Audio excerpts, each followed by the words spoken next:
Welcome back to the Biblical Justice Resources podcast.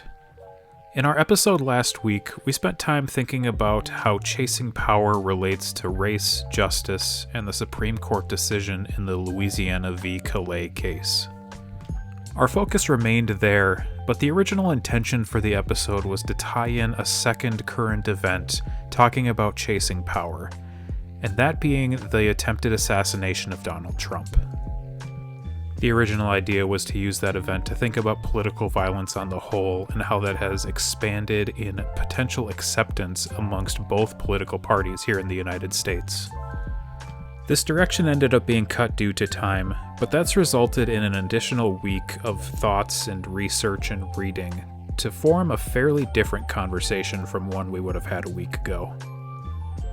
We'll still begin this episode thinking about political violence, but we're going to move in a direction that might be a little more foundational, one that thinks through thoughts and feelings of hatred and how that can ground what we do, how we think, how we respond, and even how we talk when it comes to political action.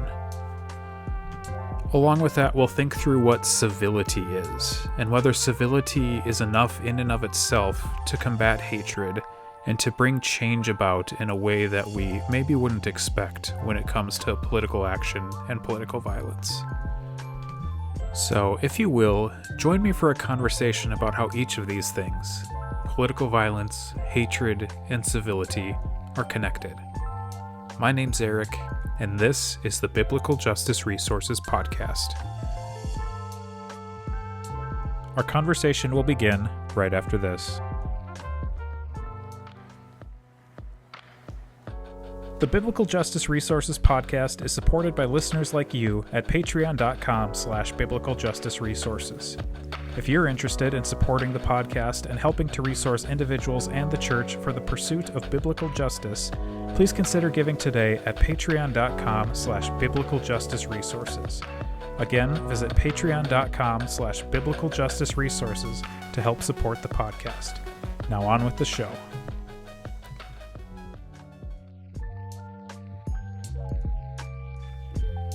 Now, I want to start off here by saying that I don't love when I am giving a presentation or leading a discussion about something where it feels like I'm still learning about the topic. That's going to end up being the case here for me. And in some ways, that's in reference just to political violence on the whole. There are things that I've never expected to see in my lifetime, and certainly not with this level of proximity, that have happened recently. The state senator and his wife from the district where I grew up were shot and wounded last year. On the same night, the state representative and her husband from the district where I grew up were shot and killed. There was a physical assault of my U.S. representative a couple months ago. There are currently death threats in a city council race in a town where I lived as a child. And as mentioned, there have been multiple credible attempts on the life of a president, both while sitting and while he was a candidate. I've never even thought about some of these things happening, let alone actually experience them. But as mentioned in the introduction, I spent the last week reading and researching a lot of different things about these topics. And in part, this was influenced by expanding the scope of what I understood or what I thought about when it comes to political violence. That is to say, political violence is not just individual. It is not just from one person. It can also be systemic, it can happen at state levels, and it can happen not only against individuals, but against large groups of people. We can maybe begin to understand some of this if we think about what political violence is, or how we define political violence. Interestingly, definitions of violence are widely varied in some ways. Something I typically turn to when trying to define things is the Dictionary of Scripture and Ethics. Their entry on violence, in short, defines violence as a forceful action that intends to cause unwanted injury to another. Moving from that to political violence, a definition from the World Health Organization identifies political violence as the deliberate use of power and force to achieve political goals. An interesting thing to note between these two definitions, that of violence and that of political violence, is where intention comes into play and where result comes into play. Is intention the only thing that defines violence, we might ask?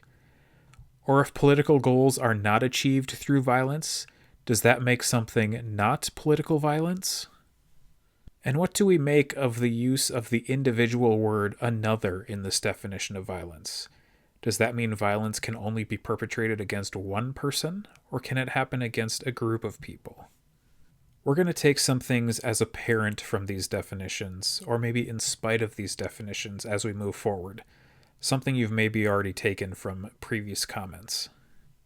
Violence can happen to a group of people, and violence can come from a group of people.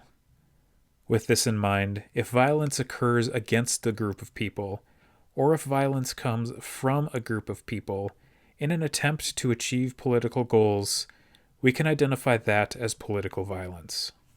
Adding this to our working definition, we can see things like the assassination attempt at the White House Correspondents Association dinner and other previous attempts of assassinations of Donald Trump as political violence, just as much as the assassination of Mark and Melissa Hortman here in Minnesota was political violence. But we can also see things like the ICE enforcement here in Minnesota as political violence. That is, ICE enforcement here in Minnesota and around the country. Additionally, we can think of things like deposing the leader of Venezuela as political violence, or the war in Iran as political violence. Which in some ways makes me wonder, how is our response to political violence the same or different in each of these different scenarios and other scenarios like them? This is something we all need to think about, and is something that I think, unfortunately, a very large number of Americans are taking in a very dangerous direction. There's a rising belief on both sides of the aisle in the United States that violence can be an acceptable way to achieve one's political ends. This is where, had we discussed this topic in last week's episode, we would have talked about a misplaced desire to chase power, a desire to seek control and to determine by force. Something we've heard throughout the life of this podcast is that we do not, as individuals, have the ability to make anyone else change anything in their lives. We cannot make people change their minds on things. We cannot make people do anything different. But in many ways, violence of any kind is used in an attempt to exert power over someone else, to force someone else to do something different, to do something that we would want them to do. And this is something I think we can see in the idea of political violence. Now, what I've ended up thinking about more over the last week is where this violence comes from and what we would do to try and end violence. Violence of any kind, but particularly political violence. I found myself specifically looking through a couple different resources. One of those was Compassion and Conviction by Justin Giboney, Chris Butler, and Michael Ware. And from there I was directed to Howard Thurman's 1949 book, Jesus and the Disinherited. Thurman's book in particular was revelatory, and something that I wish I'd spent more time with before now. I would love to be able to give a full reaction on the book and on Thurman's arguments here, but unfortunately just with the amount of time that I've spent with the book and the full richness of that text, that's not going to be possible here. But I do want to think through at least some of the things that he discusses. Early in the book, Thurman refers to a seeming abundance of sermons instructing Christians on how to offer care and service to those in a worse or lower position than themselves. On the other hand, he notes that he can, quote, count on the fingers of one hand the number of times that I have heard a sermon on the meaning of religion, of Christianity, to the man who stands with his back against the wall. He continues, quote, the masses of men live with their backs constantly against the wall. They are the poor, the disinherited, the dispossessed. What does our religion say to them? The issue is not what it counsels them to do for others whose need may be greater, but what religion offers to meet their own needs. Later in his initial chapter, Thurman notes that, quote, there is one overmastering problem that the socially and politically disinherited always face. Under what terms is survival possible? This observation, I would say, drives the bulk of Thurman's exploration. He takes time to discuss three attributes that the group he would identify as the disinherited use in an attempt to survive: fear, deception, and hate. Briefly, fear is something used to identify where threats may come from. What are things that I need to identify in order to survive, in order to stay away from? And deception is used once those threats are identified as a way to avoid them, as a way to get someone who would seek to use their power over the disinherited, not to use that power on the disinherited. There is so much more to each of those definitions, but trying to go into either of them with any depth would lead to me just reading large swaths of the book, which is not the goal for us today. What I do want to think more deeply about here is Howard Thurman's exploration of hate.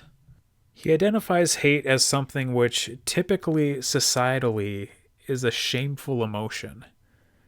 Hatred, he says, is something of which to be ashamed, unless it provides for us a form of validation and prestige. If either is provided, then the immoral or amoral character of the hatred is transformed into positive violence. This is a particularly interesting identification, one, in the context in which he's writing, in the wake of World War II. He identifies how hatred was used as a way to drum up support against the enemies of the United States in that time. But, number two, it makes me think about where we are today in terms of hatred, particularly with social media. Hatred is something which seems to be increasing on and thanks to social media. And what I think about particularly with his quote is how we are to be ashamed of hatred unless it provides for us a form of validation and prestige. I can't help but feel like that is what is happening on social media for people in all parts of the political spectrum, in all parts of news media, in all parts of influencing and influencers. Suddenly, people who see hatred used on their political side or to support their political opinions are seeing that hatred transformed into a positive, and thus into positive violence. He goes on to say that hatred is difficult, if not impossible, to define, but he provides a foundational framework for how hatred is formed, which begins with something he says is contact without fellowship. Hatred, he says, often begins in a situation in which there is contact without fellowship, contact that is devoid of any of the primary overtures of warmth and fellow feeling and genuineness. Writing during a period of segregation, he notes how in the South, black-white relations are the most tense, the most contact without fellowship in this model, because while there is far more interaction between black and white people in that period of time in that portion of the country, it is far more without fellowship than in other places. This leads to the next step, which he describes as unsympathetic understanding. In his words, contacts without fellowship tend to express themselves in the kind of understanding that is strikingly unsympathetic. There is understanding of a kind, but it is without the healing and reinforcement of personality. It is a grievous blunder to assume that understanding is always sympathetic. There is a type of understanding here which we could maybe describe as malicious. In some ways, we could think of this as creating an impersonal image of our opponent and then placing our understanding of what we believe they think into that image.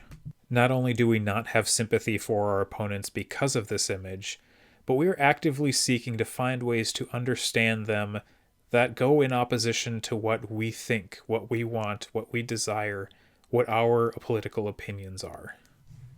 We use this understanding in a calculated way, and in a way to attack, which then leads to the third step of his framework, an active functioning of ill will, followed quickly by his fourth step.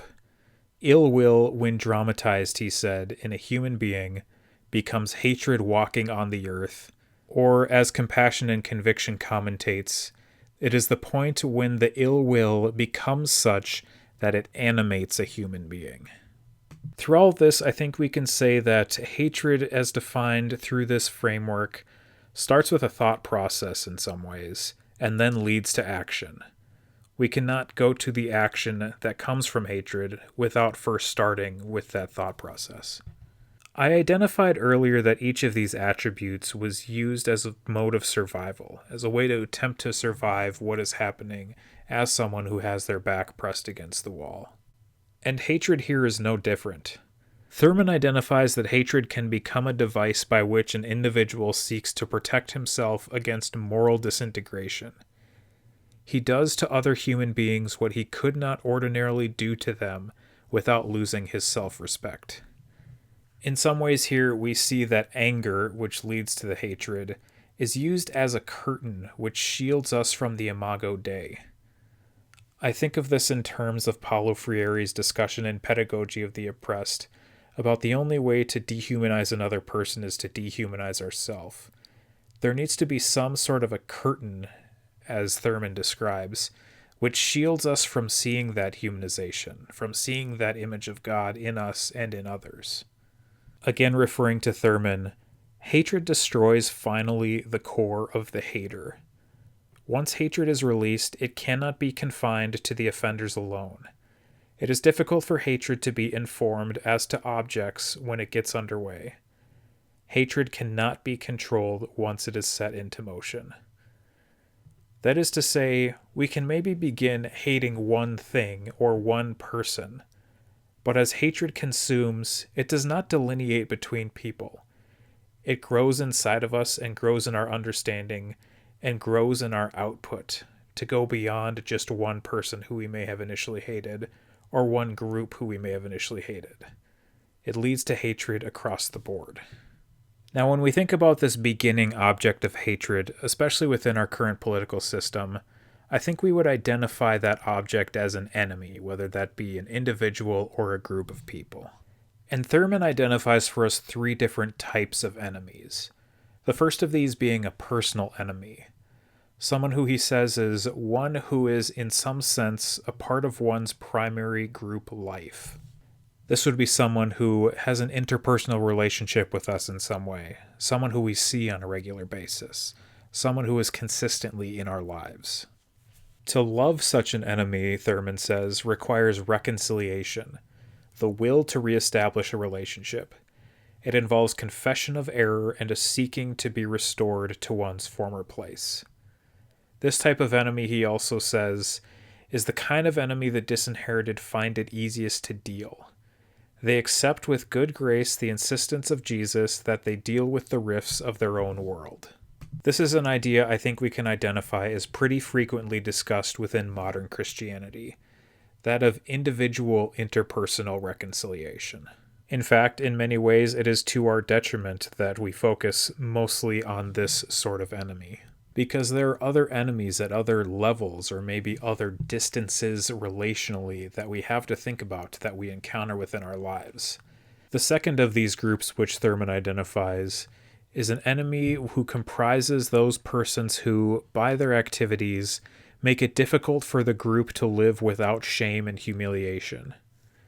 When he lays this idea over the time of Christ, he identifies tax collectors in this role, someone who is a grasping hand of the Romans within the Jewish community. This is a person who, for some reason, becomes part of a system which continues to keep those who have their backs pressed against the wall with their backs pressed against the wall. And what feels like even more of a betrayal is that it is a person who had their back against the wall who then turns and pushes others to keep their backs against the wall. It is difficult to find any sort of love or reconciliation for and with this group, but as Thurman identifies from the time of Christ, quote, "The argument for loving this second enemy was the fact that he too was a son of Abraham. To love such people requires the uprooting of the bitterness of betrayal, the hardiest poison that grows in the human spirit. To love them means to recognize some deep respect and reverence for their persons." The third and final enemy he identifies is one which would be exemplified by Rome in the time of Jesus. This is the power of empire, the power to assert one's will. There's a lot that needs to be recognized when dealing with this type of an enemy. To deal with Rome, Thurman says, as a moral enemy required a spiritual recognition of the relationship with the empire. This was made even more precarious because of the development of the cult of emperor worship. But Rome was the political enemy. To love the Roman meant first to lift him out of the general classification of enemy. The Roman had to emerge as a person. We begin to catch a glimpse here of what it means to move beyond hatred and to identify what it means to love one's enemies, to find the work that we need to do to love one's enemies. But before we get to that point, I want to think about a more modern example. When reading through the parts of Jesus and the Disinherited, which we've already discussed, and through parts of Compassion and Conviction we'll discuss here shortly, I couldn't help but think about something that Brené Brown identifies as common enemy intimacy. Common enemy intimacy is a relationship that is built exclusively on judging or mocking others or on hating the same people. Brown identifies that this is the type of relationship that can be ignited quickly, but is not actually real. In her words, common enemy intimacy is counterfeit connection and the opposite of true belonging. If the bond we share with others is simply that we hate the same people, the intimacy we experience is often intense, immediately gratifying, and an easy way to discharge outrage and pain. It is not, however, fuel for real connection. It's fuel that runs hot, burns fast, and leaves a trail of polluted emotion. And if we live with any level of self-awareness, it's also the kind of intimacy that can leave us with the intense regrets of an integrity hangover. Did I really participate in that? Is that moving us forward? Am I engaging in, quite literally, the exact same behavior that I find loathsome in others?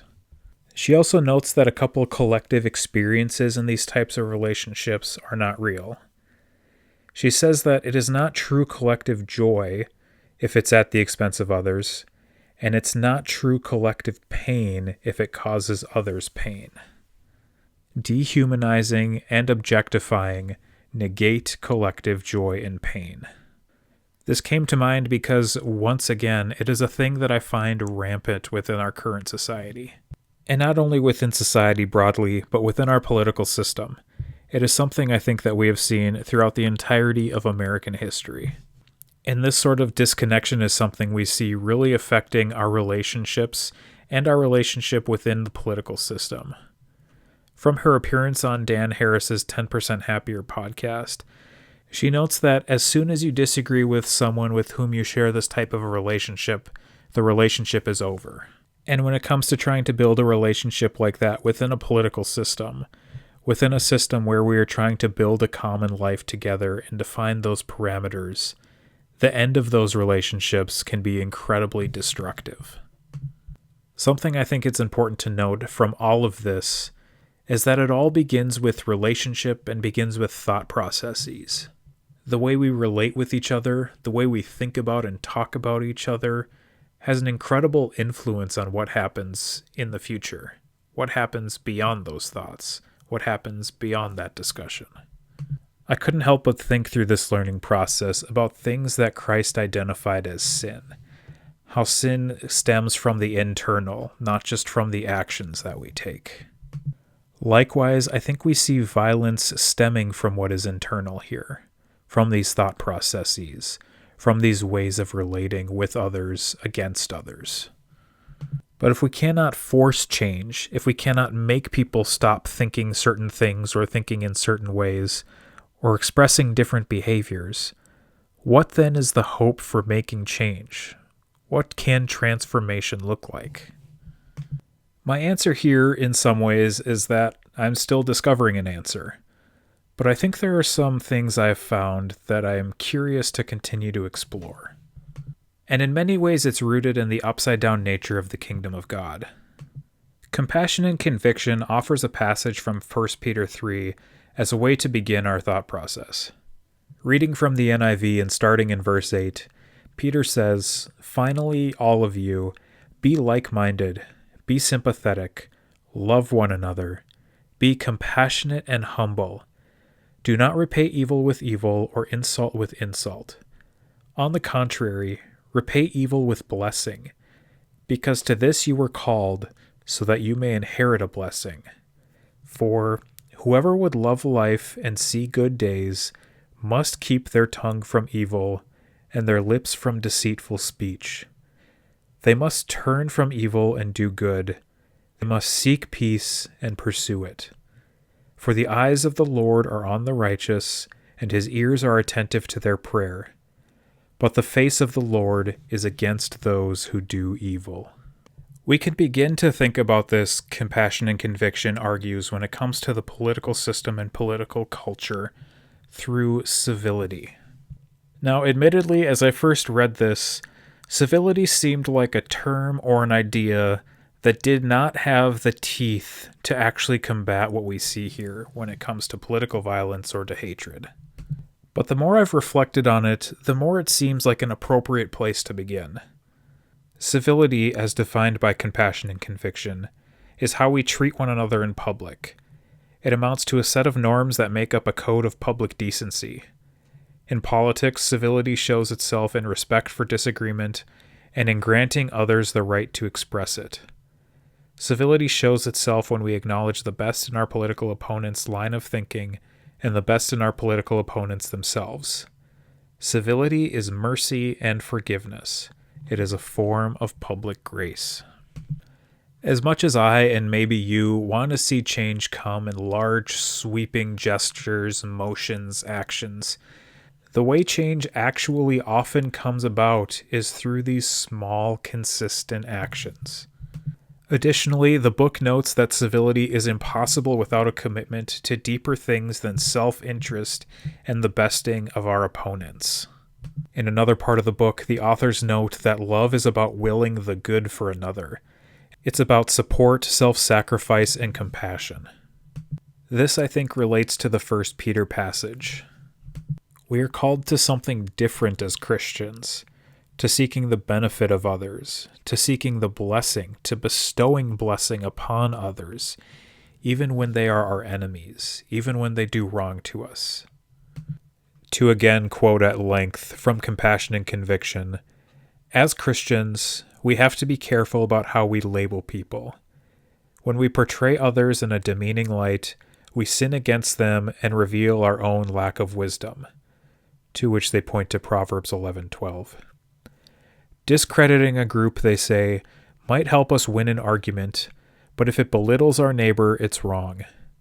Moreover, we should directly and vocally reject descriptions that disparage others, including our political opponents. Today, humiliating our opposition and depicting them as spawns of pure evil is an accepted and successful political tactic. But we must ask, is it actually successful if it goes against the teachings of Christ? If it goes against biblical principles? If it dehumanizes, fails to see the image of God in others? If it does not help us love our enemies as we are called to do? This is where our action begins, in dismantling what we would see as enemy status, as identifying others as enemies, in some ways. As I discussed with Justin Gibney on a previous episode of the podcast, we are working with our political enemies in order to have any sort of change, of action, of being able to form a political system. There are certainly those we can describe as our opponents who oppose what we may try to do, or the interests of everyone within society. But they are our partners in governance. They are our partners in life. They help us and we help them form a common life together. Acceptance of political violence runs against this idea. And that is political violence in any form, as we identified earlier. Whether it be an individual inflicting violence against a politician, or the state inflicting violence against a people group, any of these forms of violence is unjust. Now, moving towards love will not be immediate and is not something that we can demand of others. It will take work to move towards what Howard Thurman identifies as the first step towards love, a common sharing of a sense of mutual worth and value. It will also take work to move towards the forgiveness of injury perpetuated against a person by a group that Thurman identifies as a necessity before love can operate. And importantly, as we close, this must move us towards action. Calls for and movement towards civility must happen as part of a healthy civic life. These calls can not only be things that we make of those who we disagree with, but must also happen in circumstances that might hinder our political ambitions. If we want to see concrete outcomes, we cannot think of or act as though civility is passive. It needs to be active. And it needs to be just one part of our interactions with others, which helps us to humanize them and ourselves. Humanizing the people we agree with, and humanizing the people with whom we disagree. Thank you for listening to the Biblical Justice Resources Podcast. This podcast is hosted, produced, and edited by Eric Beck. To learn more about how you can be resourced for the pursuit of biblical justice, visit our website at biblicaljusticeresources.com.